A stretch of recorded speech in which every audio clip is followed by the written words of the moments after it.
Thank you, mysterious host number one. My name, like Jay said, my name is Hannah. Thank you for joining us tonight for the Q&A for the Silent Party at the 29th Woods Hole Film Festival. The festival is currently running now through midnight on August 1st. Before we begin, we would like to thank all the festival supporters and sponsors. This festival is made possible by the assistance and support of many people, and we hope that we will be able to count on you going forward as we continue to develop the virtual screening platform. A couple further housekeeping notes. All films are eligible to receive both an audience and jury award. You can vote for the audience awards for the feature films in the platform. On the home image of each film, you'll see 5 stars next to the box that says watch later. That's where you vote, 1 being the lowest, 5 being the highest, though I'm sure there's lots of 5s for this film. During today's Q&A, we'll be chatting with these 2 wonderful filmmakers who I will let introduce themselves in a moment. We'll chat for about 45 minutes. And like Jay said, please put your questions in the Q&A box. All right, without further ado, why don't we have Diego and Martin introduce themselves, say what your role was with the film and where are you guys zooming in from today? Okay, I'm mute if you want, Martin. And I am Diego Fried, the director of the film, and Martin is the producer. That's all right. I'm Martin Aliaga. I'm the producer of the film. Diego is as well the script writer and director, and he's been challenging for many years to fulfill this film. And he met me, so that went well. Yes, absolutely. And where are you guys right now? Where we are? Well, we start the film festival route, I might say, in late of the year. We're in Buenos Aires. I think that's what you meant. There you go. We can talk down south in Argentina, where we love film, wine, and meat, and it would be amazing you guys take a visit to our country as well if you enjoy that. I mean, I would love. One day I would love to go to Argentina, and you guys have to come up to Woods Hole, obviously. Yes, we would love to. All right. So why don't we just dive right into the questions? So I was one of the programmers for the film festival, and while I mostly focused on shorts, I did watch the narrative features, and one of the last films I actually screened was The Silent Party. So I'm really excited to talk with you guys because I really enjoyed the film, and it was. I typically am not a huge fan of more thriller, horror type films. So I wasn't sure if I was going to like it. And I was really surprised with how much I actually got invested and enjoyed the story. So really well done on creating a great film. So kind of what led you to kind of writing the script and creating this film? Well, I wrote the story with 3 more writers. Nicolás Gelburt, Luz Orlando Brennan, and a participation of Gianfranco Quattrini. So a lot of hands in the in the story. But the story began 10 years ago on a trip that I did to India with my last film, my prior film, Wine, and there I discovered the silent parties at the beaches of Goa. And that image of seeing people dancing in the night with headphones and only hearing the wind and the ocean was a very interesting image for me. And a violent act against an English tourist in that beaches a couple of weeks before that I've been there. These 2 events were the genesis of the project that I started writing at that period with Nicolás Gelburt. What was it like writing with 3 other people? Was it challenging having that many people working on a script? It was, has been 10 years. So in 10 years, the process, the script had a lot of changes. And when Martin and Roxana, the producers of the film, get involved, and also have been more changes to the script. But the original story that we made with Nicolás, we thought in a moment that we need the vision of a woman and that's why Luz Orlando Brennan got involved in the project at that time.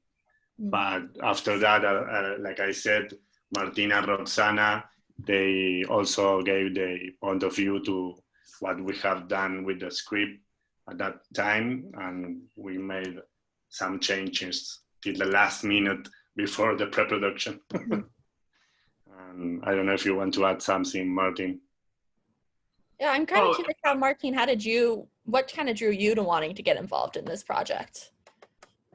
Well, I mean, I had finished my second or third film production, and Theo had this excellent film that was called Wine, which I loved, which he did in, I don't know, in 5 days. He's one of the protagonists. It's all in one room. And I said, well, pretty good film for having no structure or very independent. And in fact, he brought me like this big story with kind of a feel that was kind of a epic journey of something I don't even remember. I didn't like it, but he pitched me this story, The Silent Party, but he said, I'm going to shoot it in 3 months with another producer. And I said, if you don't, call me. And that's what happened. And in the story, I was very thrilled to have a lead protagonist as a woman in that age in our times, which was an input, of course, from what is with the Me Too movement that is being very strong here in Argentina for the last 10 years almost.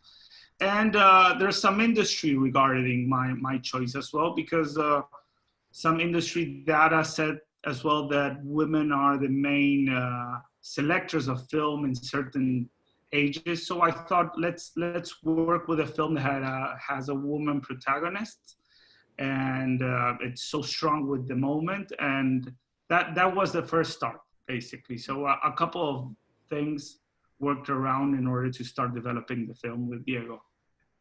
Yeah, I like that you kind of touched upon Laura a little bit, and I think she's such a strong character, and I was very attached to her watching the film, and I love this, going to the ending a little bit, which I'm going to talk about later, but we're already kind of here. I love that final shot where she's the one holding the gun, and you kind of see that, you know, she's gotten the power back after kind of having it taken from her. And I think I really liked that kind of underlying message in the film in a way. And so I was wondering if you could comment a little bit about that, and how, you know, when you're writing the film and you're directing it, how do you kind of come to these decisions on, you know, kind of giving her voice back in the film? Yes, about the ending, we had 3 different endings, or maybe more. So in the editing room, we decided that this one was the best. And I think, yes, she's struggling during the whole story to have the power. And when she has it, it's like an insight moment. And when she feels that maybe she doesn't want to be like the people that did violence against her. She's not like them. So that's why this is a very emotional moment. And even when we were shooting that scene and we cut the scene, the actors need to go and cry for a while alone. And she said to us that particular scene, that shot, was the more alive scene that she ever done. And she's a very well-known actress here. She did a lot of films. She's also a director, and but she did a great job in the movie.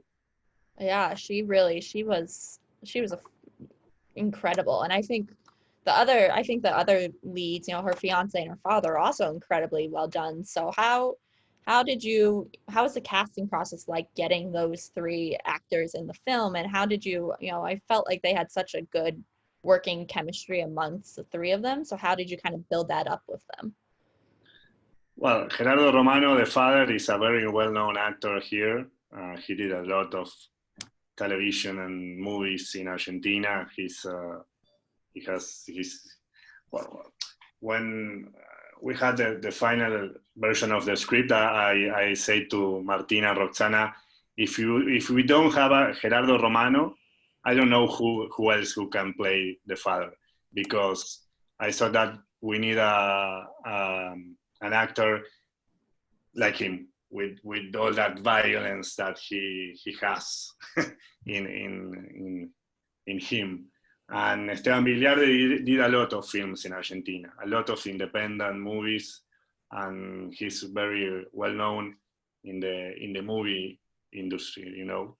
And he's a very good actor also. So I had the chance to work with them because Martina Roxana helped me to have them also. I don't know if you, Martin, want to add something to that. Well, I mean, she was when Diego came with the project, he was already talking with her. And she was very interesting from the start. And well, it takes several years every film, so we always have to have a plan B or C just in case. People, and economically sometimes it's different stages where is every actor. But she was right on top of everything, to be honest. I mean, she opened her agenda. She was very in love with the character, which it's a very strong character. She's a very well-known activist for women rights here, and I think that had to do a lot regarding choosing that character that is just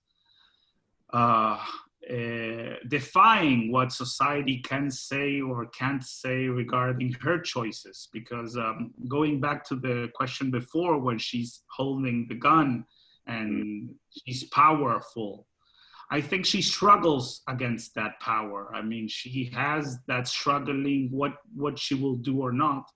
And on the 3 cuts that Diego mentioned, one option was actually showing the shooting, if there was a shooting. But on the other hand, we said, well, that's something that the audience should resolve by themselves, because we're not saying this is good or bad. We're saying it is. This is happening. And it depends on you, or how you see life, or justice, or revenge, or if you pull that trigger or if you don't. Yeah, I love the ambiguity of it all. I think that was a really, really smart decision. So well done with that. Earlier when I was, preparing questions and kind of reviewing the film and reviewing kind of my thoughts on the film, I went back on Film Freeway and was reading. You had a little director's statement when you submitted the film, and you talked about how you mentioned that you wanted the film to be a unique approach to the macho, patriarchal Argentine society. So what made you kind of want to tackle this issue or this big topic? I think that the topic came after that starting point in India, even in India, the woman is in a complicated position, and especially the project was the idea. Especially in India. I mean, especially in India India, worse than Latin America in those sense. Yes, more in India, I think. But I think yes, in Argentina and South America, maybe the world in a way, but South America a lot. The position of the woman now, I think, is changing. At least in Argentina, it's changing a lot, and I think it changed in the last 2 or 3 years more, because I think it's a global changing, and we try to reflect that in a movie to make it as contemporary as possible, and that is something that we did with thinking a lot. Me, the screenwriters, Martina, Roxana, we think a lot how to show a movie like this in this time, because the original project, the original screenplay that we wrote 10 years ago was impossible to shoot today because the world changed a lot. And I think that we put in our brains how to do this. And I would think we did it well, because for me as a director to shoot a movie like this and have these topics not too good in the script will kill me as a director even. I think, and I realized that even more when I start showing the picture. When we showed the first time the picture in Mar del Plata Film Festival in Argentina, I really saw the kind of movie that I did and the reactions. We had the chance to show it in a theater because the COVID wasn't here, but November 19, and the reaction on the audience was very powerful. The first screening was really powerful, and the Q&A after that, what the women said after the showing the picture was very touching, I think, for all of us. And then I realized the movie that I did, because it's not only a thriller, it's not only a horror movie or rape and revenge, I have to say it. I think it's more. It's more. You have subtext in the movie. It's much more. It's much more than that. I never wanted to do only a thriller, only a genre movie. I wanted to do in the surface it's a genre movie, but it's not only a genre movie, and that was very, very important for me, and it's not easy to do. It's not easy. Yeah. No, I think that's why, like I was saying, like before when I mentioned that, I typically am not a huge fan of thrillers, and that genre doesn't usually, interest me as much, but I was so interested in this film, and I think it is because there's so much, you calling it a thriller is just hitting this little bit here, and there's so much more going on down here, and there's so many big issues that you're tackling, and you're tackling them really well. I think that was one of the big comments that the programming team had, is that it's dealing with such a violent act, but it deals with it in the right way, and it feels like it doesn't feel like it's violence for the sake of violence, or it's sensationalized. So it was really, we were really impressed with that aspect of it. Martin. Do you have anything to add kind of about this, about trying to, tackle these big subjects in the film? Yeah, I think the script changed a lot from the beginning. Diego started until the final cut, to be honest, and it kept on changing in the editing room. And I think we could bring this subject with great respect, but with a refreshing point of view regarding what to think. I mean, a whole movie at the mid part of the movie where you see her coming back to her house, there's such a big question, what happened there? And that's where your mind can go. She had an accident, or she got crazy sex and drugs, or whatever. And that generates conflict in thoughts. And that's what is very interesting. And that duality, what has she done? And if she is to blame for that? Because there is a sense of, and we had some responses that she deserved it, which is incredible. Who can say that? But people do. And I think we just got the specific meter of how to tell it, because as well we had a lot of women involved in the project, apart from the protagonist, of course. I mean, my partner as a producer, Roxana, and the film editor as well, apart from a script writer. So I mean, being man and telling a story of a woman, it wasn't it wasn't gonna work, to be honest. And we had all these inputs and did a group job. I believe filmmaking is a culturally moving thing that you do with a lot, and you have one direction, one way of moving, but it's a lot of commitments, feedbacks, and see how it works.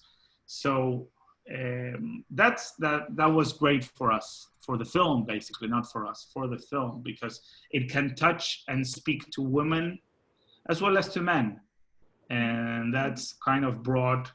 Even like the teenager or the young actors that played the perpetrators, these guys, had a lot of discussion of how to take this and how to work with this kind of character. And I remember Lautaro, which is the cute guy, says something like, well, monsters are not wearing a monster cape. I mean, maybe they are just your friends from your whole life. Maybe it's a cousin that you know forever. So in a way, he said, we all know some of these guys at some point, and you don't know the real truth, but maybe you can say he has this way of thinking, this kind of authorization machismo. And for guys, it has been imperceptible, but we should not stay with that. I mean, we should condemn these reactions and ways of thinking, of course, actions, but the way of thinking. If I went through other parts, but yeah, those are all great points that you're making. Importance of, with this type of story, of getting women's voices in the story and then the film, and also, having the, it's part of the film is, you want film to start conversations, and I think the Silent Party does do a really good job of starting conversations that need to be had in order to kind of continue to move forward as society. So what are some of the messages that you're hoping audiences take away from this film? I think, I don't know, a message. I think the movie make, I think, a few good questions about our society, like which is the role of the woman in a masculine world that we live in. It's changing, but it is, I think, yet a masculine world. And also, I think at the beginning when she's getting married, I think she feels a social pressure in a way, and maybe she's doing that because of that, and she's in her 40s. She doesn't have children, and I think that the marriage, all the thing about the marriage is to talk about that in the movies. And like Martin, what we're saying, this cute guy playing the bad guy also, is also the movie is making this question that these people could be everyone around the corner, close to you, your neighbor, your cousin, your brother, I don't know. Is normal people, regular people. And this happens. So the movie make that question, I think, that do to the audience to feel uncomfortable in a lot of ways. And I think that is good because it's not an easy movie. It's not a movie to go and just chill out. It's a movie that puts the audience in an uncomfortable place for a while, and to start think about our society. I think that is what happened. And another thing that I think was an achievement during the process with Mariana Quiroga, the editor, was to change the time in the movie, because originally was all not back and forward with time. When the act of violence against her happens, and we cut that scene and we start showing it in small pieces during the movie. That was a decision that we made during the editing, And I think that was a very good decision. When I show it to Martina and Roxana, they love that. They love that we found doing the editing, because that was because we thought that when something like that happens, something very bad, or I don't know how to say it, maybe our brain just cut that moment, and we start seeing what happened, but slowly, and that's what we did with the editing, and that helps that the audience starts thinking, what happened? Is she crazy? The family is crazy? Real happened what I think that happened, till you see it. So that put in a more uncomfortable place to the audience, that starts thinking and doing their hypothesis during the film. And all of that is to I think to helps to do these kind of questions after watching the movie. Yeah, I think that was a really, that's really cool to hear that that happened in the editing suite afterwards, because I think that was such a good decision in the film, because I think it serves to further a little bit of conflict in the film, but also I feel like as a viewer watching it, really kind of helped to aid the viewer understand how much trauma had happened, because like she came and processed it all at once, and it's coming in pieces. So I think that was a really good decision. Yes, I think that the real editing is rewrite the movie when you edit the movie. You had the script, now the editing is okay. Let's do it again. It's sort of that, and I see that what's happened in the editing. Martin, camera is off. Martin, are you still there? Yes. Sorry. It's okay. Yeah, and that's I've done a couple of these Q&As, and one of the other Q&As, the director said that, you write your film 3 times. First when you write it in pre-production, then you rewrite it in production, and then you rewrite it again in editing. So yeah, for sure. Yeah, and let me add that the way the violent act is represented on the film and narrated on the film, even though it was, all the process that Diego mentioned, he's right. And I don't know if it's just by chance or magically, or it is because it is. But later I found out, or even Jasmine, the protagonist, or other woman, or I researched that, when you live a violent act like that, you may not construct that immediately. It takes time. It takes years for some people just to realize they have been abused and violented. So in a way, this reconstruction is for the audience, but it is for her. Yeah. And it's a way of understanding how that process falls into her next stage. It takes her a couple of hours to understand that it was wrong what happened. Yeah, no, I think that's very valid and very, very true. Yes, because the point of view of the movie is her point of view, and that is something that we obviously we have from the script, and it was very, very important. And being her is like that's why we imagine this kind of editing, because thinking about the character, and that is very interesting, I think. What was it like shooting this film? I can imagine it must have, you've mentioned a little bit before that lead actress, after that final scene, she had to kind of go step away for a little bit. Was it I can imagine it must have been very emotional throughout the shoot of the film, and having tough conversations. What was it like actually shooting it? The abuse thing, we didn't rehearse that so much, because I wanted, and we wanted that to be as real as possible. I studied acting for many years in Argentina. I think that the best way for directors to understand how to direct actors is studying is to be an actor in a way.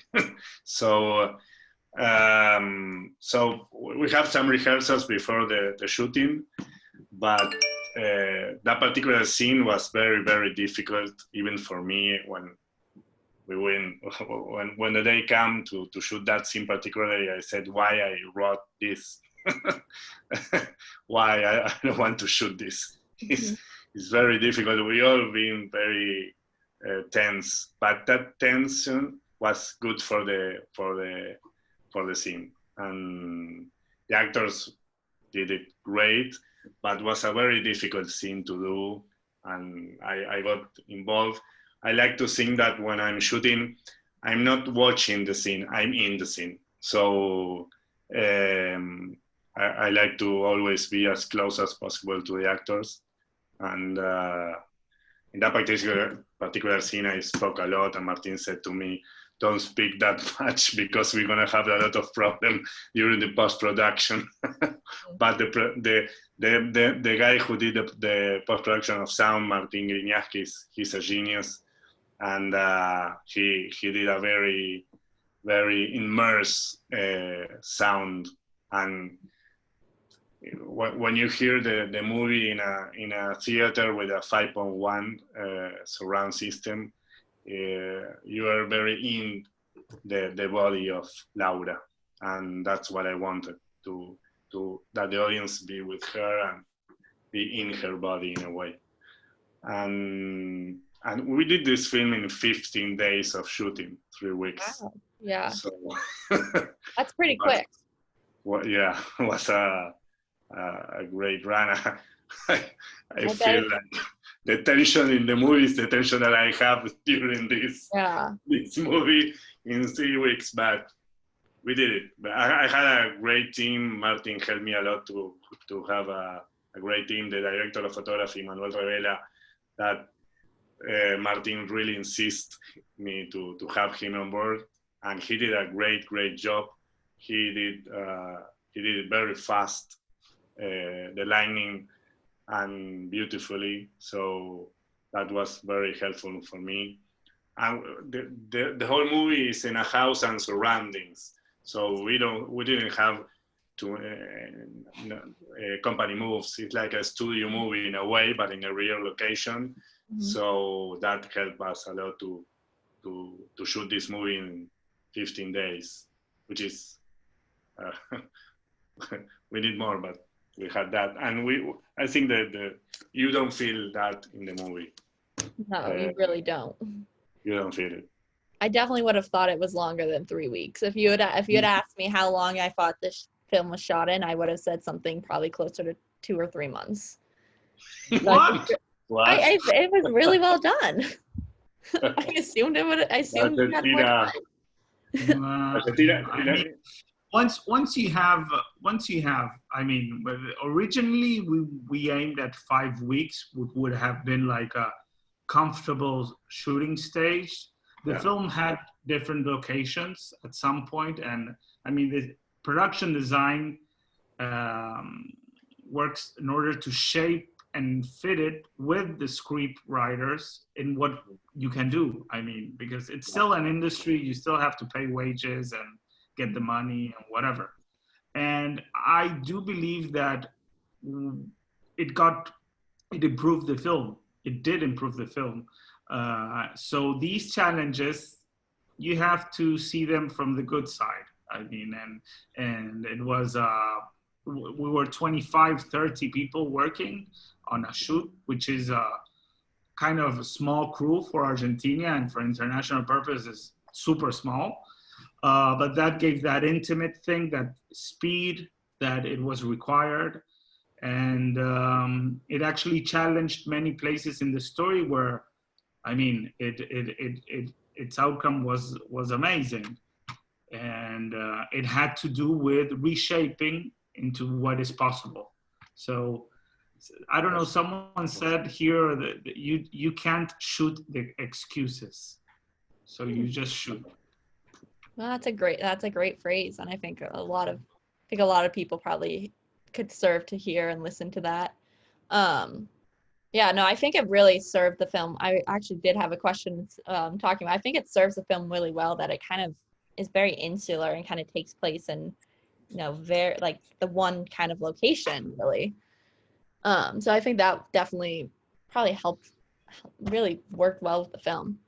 I guess my kind of we're reaching the end now. So my final question is kind of how has COVID affected the life of this film? The question that probably not many people want to answer, but is on a lot of people's minds. I think it improved, to be honest, at some point. Mm. I mean, not in the sense of we didn't in Argentina. We chose not to wait until this is over, which is a date that no one knows.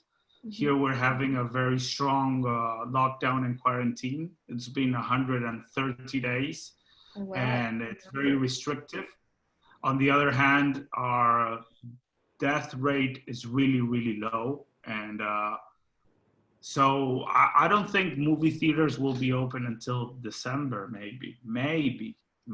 And how the audience is gonna go back to a movie theater, we don't know. And having the film hot, I mean, just released in an important film festival here in Argentina, and having requirements from international festivals and film channels and whatever, we decided to do a very exclusive 5 days online premiere in Argentina, which went great. It went amazing because there was less competition. People were more into watching films at home. And I mean, it's an independent production, so we don't have the scale, marketing, and advertisement to really install a film in a commercial theatrical outscape. So, and in those 5-6 days, it went more than 50,000 views, which created more interest from different people. And I wasn't going to say this, but Diego, today I talked with an drive-in cinema they're opening here, and who knows, maybe. So, yeah. And the film has will have a good landscape, I think, in the digital world, and let's hope we can get it back on a movie theater just to enjoy it with other people. I think that the thing of enjoying it and being in a room with people you don't know, there's kind of a movement there that is what I most miss about seeing a movie. Mm-hmm. Yes. Oh. Well, congrats on the digital release. That's awesome. Thank you. Yeah, it's good. It's good. But you did get to show it in a theater before everything hit, right? You were saying earlier. We're gonna try to do a premiere in a theater maybe after the COVID. I don't know if Martin agree, but we're gonna try to do it. Maybe. No, and we did have screenings in a film festival here at home, and I mean, there's a couple of more coming, and maybe if COVID goes back home, we might be able to have very good festivals still, and who knows, maybe theaters. I'm not sure how distribution and theaters will work in a couple of months, but we will have an opportunity to see that. But for sure, I've seen this particular movie, or most of the movies in the movie theater is intense. This movie in particular, I really we had the chance to show it in Mar del Plata, but if you have more possibilities for that, I would love it, of course, as a filmmaker, as a person who loves to watch films in theater. Of course. Well, we've reached the end here. Do you guys have any final any final comments you'd like what's our audience to know? Any? Martin? Just thank you for watching, and we who love cinema will still be here when this passes. And we'll still make movies. It's a way of staying together and sharing culturally what is happening. And that's about it. That's sounds. Yeah. And no, from my side, thank you very much to the festival to show the movie and for us to have the possibility to show it to an American audience.